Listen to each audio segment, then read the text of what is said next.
Je suis un ancien musulman et je détestais les chrétiens et les juifs. Ma famille incitait la haine contre le peuple de Dieu. L'islam enseigne que nous devons tuer toutes les personnes d'autres religions parce qu'elles sont impures. Ils soumettent quiconque commet le crime de pensée ou un crime politique aux lois de la charia. La seule option pour les infidèles est de devenir musulmans. Ceux qui critiquent ouvertement l'islam sont crucifiés. L'un des moyens de les punir est de leur couper les mains. Dans l'application de la charia on lapide les hommes et les femmes adultères. Les maris peuvent battre leurs femmes et les femmes ne doivent épouser que des hommes musulmans. Les maris peuvent divorcer et épouser plusieurs femmes fois, ce qui est contraire à la Bible. Si la femme est violée et qu'elle n'a pas 4 témoins, elle sera lapidée. La loi islamique sur la charia promeut la torture et la mort par rapport à la Bible qui est le livre de la vie et de l'amour. Il y a un contraste entre ces deux livres. L'amputation des membres est une punition islamique. En plus ceux qui assassinent au nom d'Allah sont des héros. Il existe des lois pour suspendre et battre ceux qui enfreignent la loi la plus douce et les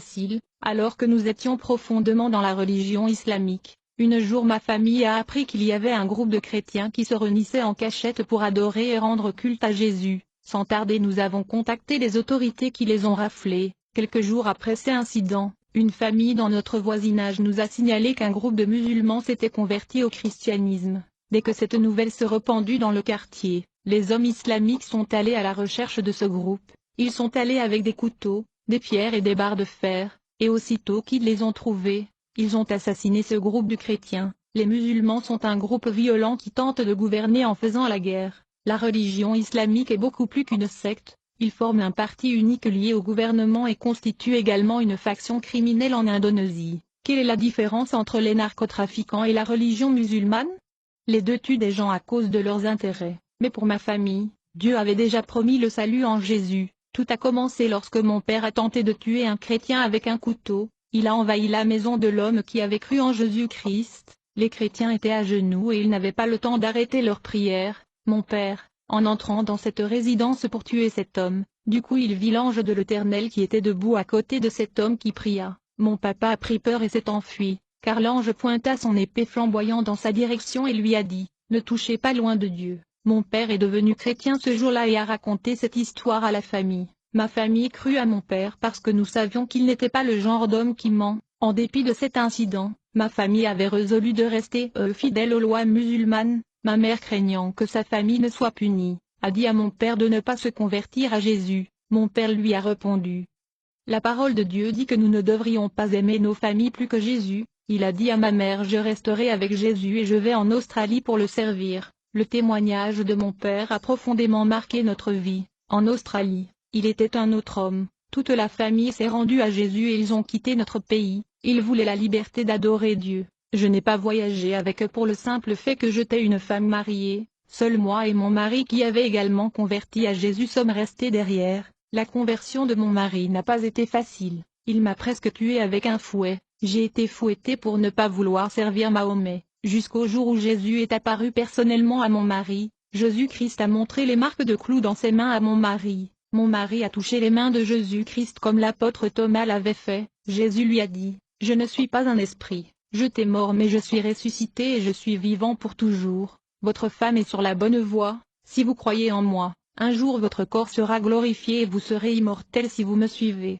Mon mari est tombé à genoux devant Jésus et l'a reçu comme Seigneur et Sauveur. Puis Jésus est parti le laissant heureux. Mon mari ne cesserait jamais d'être musulman s'il ne s'était pas passé quelque chose de surnaturel qui bouleversa sa vie. Après cette journée, mon mari et moi avons rejoint des chrétiens. Nous avons commencé à prêcher l'évangile et une commission évangélique a été formée. Cette commission a commencé à gagner beaucoup des âmes à Jésus. Un jour nous nous sommes agenouillés pour prier. Nous étions 9, y compris mon mari et moi. Un groupe de musulmans est arrivé au lieu de rencontre. Dès qu'ils sont arrivés, 3 de nos frères bien-aimés ont réussi à s'échapper. Nous n'avons pas pu fuir comme eux. Sans tarder ces musulmans nous ont séquestrés. 5 frères ont été attachés et nous avons été battus. Ce groupe musulman était très furieux contre nous et nous ont fait savoir que nous méritions la mort. J'ai vu des démons posséder ces hommes islamiques. J'ai été pris avec le groupe. Ils nous ont emmenés en captivité. Nous avons été suspendus à l'envers. Nous avions les pieds et les mains liés. Notre évangéliste qui priait à haute voix avait sa langue coupée par ces hommes islamiques. Nous saignions tous des blessures.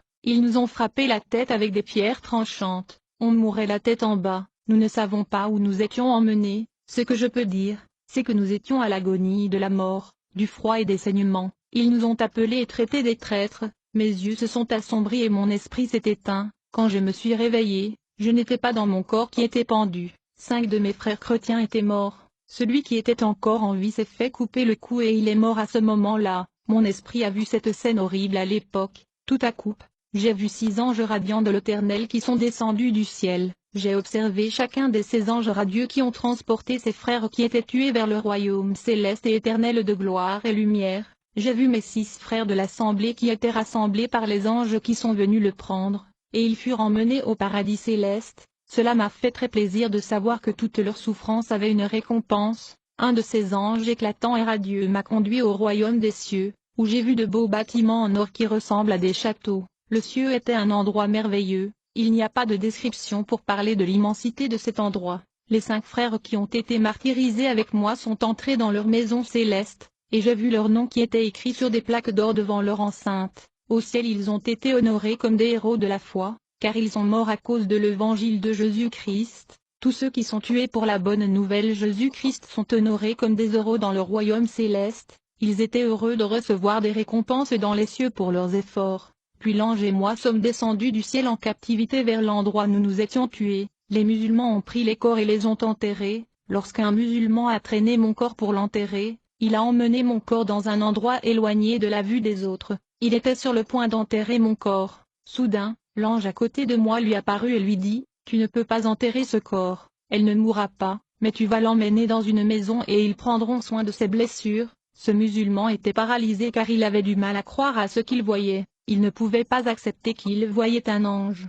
Avec beaucoup de crainte de l'ange il n'a pas enterré mon corps. Puis l'ange m'a emmené dans une autre famille chrétienne. Mais ces gens qui étaient chrétiens avaient peur de perdre leur famille et ils ont renié Jésus à cause de menaces. Ils ne voulaient pas mourir à cause de leur famille et de leurs biens matériels. Ces chrétiens ont été forcés de servir Mohammed. Puis l'ange m'a emmené dans un endroit où les musulmans étaient en guerre avec les militaires, et beaucoup de ces musulmans ont été tués dans la guerre, et leurs âmes sont descendues en enfer. J'ai vu quand la terre s'est ouverte et a avalé leurs âmes à l'intérieur. Moi et l'ange nous sommes descendus à travers le trou qui s'était ouvert au sol par laquelle les âmes de musulmans descendaient, puis nous avons atteint la bouche de l'enfer, où il y avait une porte et une serrure. Dès que l'ange se pointa devant le portail de l'enfer, j'ai vu ce porte de l'enfer s'ouvrir. Ensuite nous sommes entrés et nous avons tardé dans la bouche de l'enfer, mais alors que nous étions dans la bouche de l'enfer, j'ai vu les vents qui ont poussé dans cet endroit et ont transpercé les âmes de personnes proches dans cette partie de l'enfer. Beaucoup des âmes damnées ont été transpercées et mâchées par la bouche de l'enfer.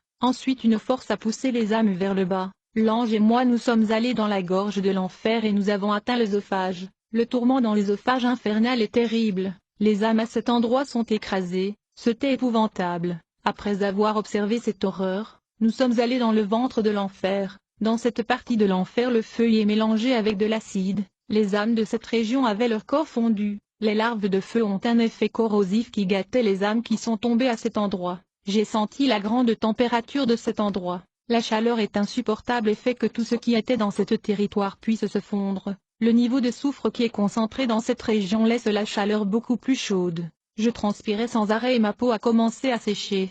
J'ai eu une grande déshydratation qui m'a fait vieillir. Puis nous sommes entrés dans les entrailles de l'enfer. À cet endroit se trouvent les pires personnes au monde qui ont commis les péchés les plus cruels, les gens qui ont démembré leurs voisins, commettant ce terrible péché. Dans les entrailles de l'enfer j'ai beaucoup de la boue sombre pourrie remplie d'excréments, d'urine et d'animaux pourris. Cet endroit était le plus sale que je marchais et le plus puant en enfer. Les bactéries infernales ont dévoré les corps des âmes perdues. Des vers de 10, 20 et 50 cm se sont nourris des âmes qui ont échoué dans cet endroit. Ces vers mordaient les âmes damnées et sucèrent toute leur substance jusqu'à ce que les gens soient fanés comme un fruit de la passion. J'ai vu un endroit en enfer qui broie de la viande en raison de sa pesanteur élevée. Les âmes ont été battues et écrasées. Ces minuscules petits gémissements et décalés. Rien n'est mort à cet endroit. La mort ne tue pas car tous ces âmes sont déjà morts. Mais les douleurs mortelles restent pour toujours à cet endroit. La mort est sur la terre récoltant ceux qui sont en vie. L'enfer est un lieu de mort. Il n'y a pas de vie là-bas. La mort ne peut pas tuer ces âmes perdues car ceux qui vivent en enfer ont déjà perdu la vie. Puis l'ange et moi sommes allés au foie de l'enfer. Quand nous sommes arrivés là-bas, les flammes ont grandi et nous ont couverts. Le feu a essayé de nous consumer, mais la lumière qui enveloppait l'ange nous protégeait.